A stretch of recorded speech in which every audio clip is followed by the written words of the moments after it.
இப்போ சர்க்கரை வியாதி பத்தி பேச போறேன். எப்படி குணமாகுதுன்னு பார்க்கலாம். சாப்பாட்டில் உள்ள சர்க்கரை வாயில், வயிற்றில், குடலில் ஜீரணமாகி ரத்தத்தில் கலக்கிறது. ரத்தத்தில் சர்க்கரை சுத்தி கொண்டிருக்கிறது. ஒவ்வொரு செல்லுக்கும் சர்க்கரை தேவைப்படுகிறது. ஒரு சொல் சர்க்கரை எடுப்பதில்லை. நல்ல சர்க்கரையா இருந்தா மட்டும்தான் எடுக்கும், கெட்ட சர்க்கரையா இருந்தா எடுக்காது.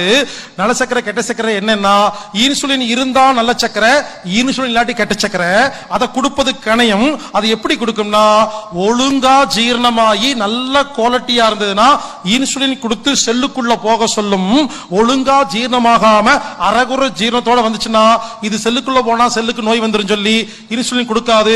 எந்த சர்க்கரைக்கு இன்சுலின் கிடைக்கலையோ அது யூரின் வழியா வெளியே போகும். இதுவே சர்க்கரை வியாதி. சர்க்கரை வியாதி என்னன்னு சொல்லுவாங்க, கணையம் கெட்டு போச்சுன்னு. கணையம் எல்லாம் கெட்டு போகல, ஜீரணம் தான் கெட்டு போச்சு, கணையம் கெட்டு போலீங்க.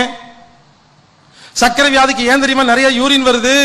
ப்ராப்ளம் சர்க்கரை வியாதி இல்ல, உங்களுக்கு சாப்பிட தெரியல. ஒழுங்கா ஜீரணம் பண்ணாதனால உடம்பு என்ன பண்ணுது, ரிஜெக்ட் பண்ணி குப்பையில போடுது. டாக்டர் என்ன பண்ணுவாங்க, யூரின் டெஸ்ட் படுத்து பார்த்துட்டு உங்கள் ரத்தத்துல, உங்க மூத்திரத்துல நிறைய சர்க்கரை போகுது, சர்க்கரை வியாதின்னு சொல்லுவாங்க. நம்பாதீங்க.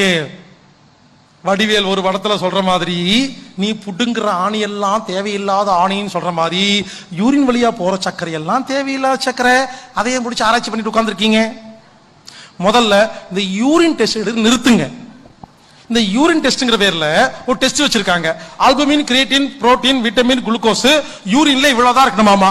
அதுவே யூரின் எவ்வளவு இருந்தா உங்களுக்கு என்ன புரியலையா? உங்க வீட்டுல சமையல் ரூம் இருக்கு இல்லையா, பழைய பாத்திரம் எல்லாம் கழுவி தண்ணி வெளியே போகுது இல்லையா? நான் ஒண்ணு பண்றேன், ஒரு குடும்பம் என்று இருந்தால், ஒரு சமையல் ரூம் என்று இருந்தால், ஒரு நாளில் இவ்வளவு குப்பை தான் வரும் லிஸ்ட் போட்டு வச்சிருக்கேன். அந்த மாதிரி வருமா? வேற மாதிரி சொல்லிட்டா, உங்க வீட்டுல டாய்லெட் இருக்கு இல்லையா, நான் ஒரு கணக்கு வச்சிருக்கிறேன். ஒரு 5 பேர் குடும்பம் நடத்தும் ஒரு வீட்டில் உள்ள டாய்லெட்டில் ஒரு நாளைக்கு 5 முதல் 7 கிலோ தான் வர வேண்டும். இதற்கு மேலோ கீழோ வந்தா நோய். என்ன ஒத்துக்குவீங்களா? பாயா, நேத்து போய் உட்கார்ந்தா நிறைய வந்துச்சு, இன்னைக்கு உட்கார்ந்து வரவே இல்லை. இதெல்லாம் புரிஞ்சுதா இல்லையா? சொல்லும்போது சிரிப்பு வருதா இல்லையா? இதே மாதிரி தாங்க டெஸ்ட் பார்த்து ரிப்போர்ட்டை பார்த்து பயப்படுறது எனக்கு காமெடியா இருக்குங்க. யூரின் அப்படிதான் வரும். சரி, யாராவது urine test, blood test, BP test எடுத்து யாரெல்லாம் பயப்படுறீங்களோ நான் சொல்ற மாதிரி செய்யுங்க. நாளைக்கு காலையில 10 மணிக்கு ஒரு ஹாஸ்பிட்டல்ல போய் urine test, blood test, BP test எடுத்துருங்க.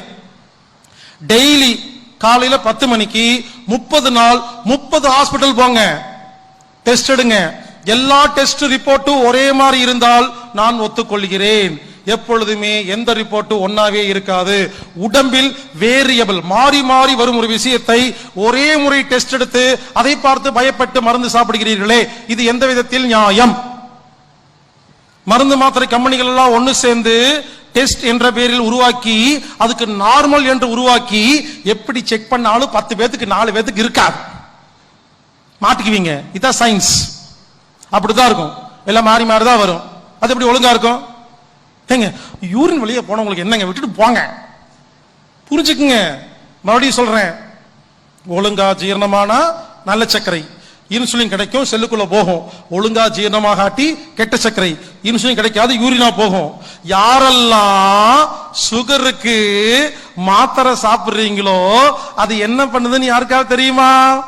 யூரின் வழியா போற சர்க்கரை எல்லாம் நல்ல சர்க்கரைன்னு உங்க மாத்திரை கணையத்துக்கிட்ட வம்படியா இன்சுலினை புடுங்கி கொடுத்து செல்லுக்குள்ள அனுப்புகிறது. அப்ப என்ன ஆகும்? யாரெல்லாம் சுகருக்கு மாத்திரை சாப்பிடுறீங்களோ யூரின் வழியா போற சர்க்கரை செல்லுக்குள்ள போகுமா? கண்ணுக்குள்ள போனா கண்ணு கெட்டு போயிடும், மூட்டுல போனா மூட்டு தேஞ்சு போயிடும். சர்க்கரை வியாதி உள்ளவங்க ஒரு 5 வருஷம் சர்க்கரைக்கு மாத்திரை சாப்பிடுங்க, கண்ணு கெட்டு போகுதா, மங்களாகுதா, மூட்டு தேய்மானம் ஆகுதா? எப்படி இருந்தனா இப்படி ஆயிட்டின்னு ஆயிரமா. அப்புறம் ஹாஸ்பிட்டல் போய் டாக்டர் எனக்கு வர வர டயர்டா இருக்கு, கண்ணெல்லாம் மங்களா போச்சு. எல்லாரும் ஒரே கேள்வி கேட்பாங்க, சுகர் இருக்கா? நீங்க ஆமா. எத்தனை வருஷம்? 5 வருஷம். அடுத்த பதில், சுகர் இருந்தா அப்படித்தாங்க எல்லா வியாதி வரும். ஹலோ, சுகர் இருந்தா அப்படித்தான் எல்லா வியாதி வரும் என்பது உண்மை அல்ல. சுகருக்கு மாத்திரை சாப்பிட்டா தான் வியாதி வரும். ஆமா, மூத்திரம் வழியா வெளியே போறத புடிச்சு உள்ள விட்டுக்கிறதுக்கு மாத்திரை சாப்பிட்டா வியாதி வருமா வராதா? சர்க்கரைக்கு மருந்து கொடுக்கும் எந்த வைத்தியருக்கும் அதில் உள்ள என்ன கெமிக்கல் என்று யாருக்குமே தெரியாது, கமிஷன் மட்டுமே தெரியும். பல மருத்துவர்கள் குப்பையை கொடு, நான் வித்து காட்டுறேன், கமிஷன் எவ்வளவு கேட்கிறாங்க பச்சையா. புரிந்து கொள்ளுங்கள், ஒரு வியாபாரம் நடந்து கொண்டிருக்கிறது, இதை யாருமே கேட்க மாட்டேங்கிறாங்க.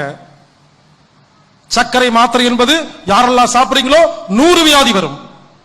உலகில் உள்ள அனைத்து வியாதிகளுக்கும் ஒரே காரணம் சர்க்கரை மாத்திரைகளே. அப்படிப்பட்ட மாத்திரை கொடுத்துட்டு கண்ட்ரோல் பண்றேன்னு சொல்லி பல வியாதிகளை உண்டு செய்து அதற்கு மீண்டும் அவரிடம் போய் மருத்துவம் பார்த்துக் கொண்டிருக்கிறீர்கள். எனவே புரிந்து கொள்ளுங்கள், இதுக்கு சொல்யூஷன் என்ன சொல்லிட்டா சிம்பிள். எப்படி சாப்பிட்டா வாயு வயிறு குடல்ல ஒழுங்கா ஜீரணம் பண்ணி நல்ல சர்க்கரையை ரத்தத்தில் கலக்கிறது எப்படிங்கிறத நான் இப்பொழுது உங்களுக்கு கற்றுக் கொடுக்க இருக்கிறேன். மொத்தம் 6 பாயிண்ட். பசி எடுத்தா சாப்பிடணும், உதட்டம் மூடி மெல்லணும், கவனம் சாப்பாட்டில் இருக்கணும், பிரார்த்தனை செய்யணும், பல்லுக்கு நன்றாக வேலை கொடுக்க வேண்டும், தண்ணீர் குறைவாக குடிக்க வேண்டும். இந்த 6 விஷயத்தை யாரு ஒழுங்கு செய்கிறீர்களோ அந்த உணவு மருந்தாக மட்டுமே மாறும். ஓகே, இதுவரைக்கும் எப்படி சாப்பிடுறதுன்னு பார்த்தாச்சா? இனிமேல் எப்படி சாப்பிடக்கூடாதுன்னு பார்க்கலாம். அதுல முதல் பாயிண்ட் என்ன தெரியுமா? சாப்பிடும் பொழுது டிவி பார்த்துட்டு சாப்பிடக்கூடாது. இந்த பாயிண்ட்ல எல்லாருமே அவுட். அடுத்தது, சாப்பிடும் பொழுது பேசக்கூடாது. இந்த பாயிண்ட்ல எல்லாருமே அவுட். ஏன்? சாப்பிடும் போது பேசினா உதறு பிரியுதா, காத்து உள்ள போகுதா? எதை பத்தி பேசுவோம்? டென்ஷன், கோபம், பயம், பிசினஸ் மறுபடியும் போயிருதா? சாப்பிடும் பொழுது பேசக்கூடாது.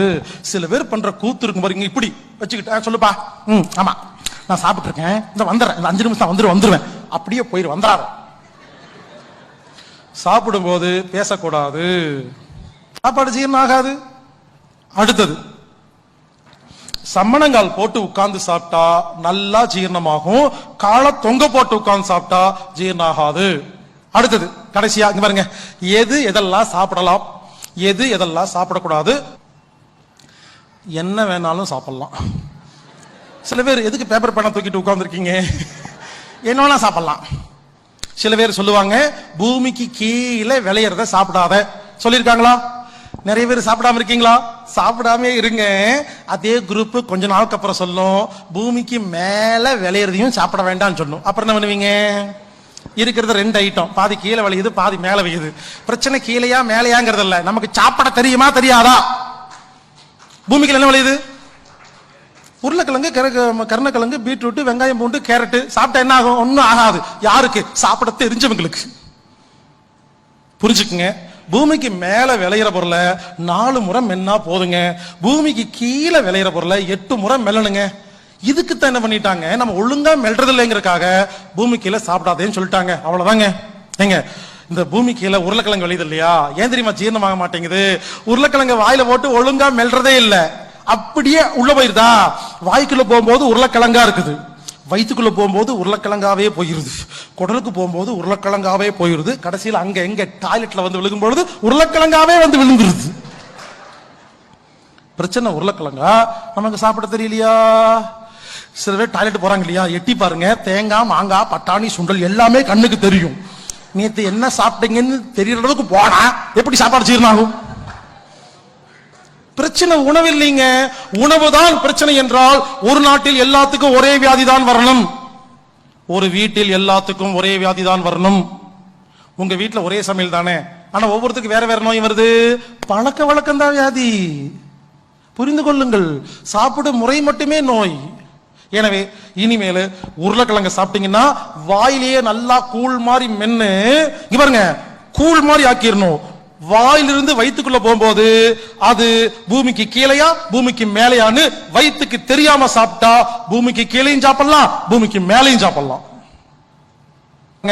நான் சொல்ற மாதிரி பசி எடுத்து உதட்ட மூடி நல்லா மென்னு டிவி பார்க்காம முழு கவனத்தோட சாப்பிட்டால் எதை சாப்பிட்டாலும் ஜீரணமாகும்.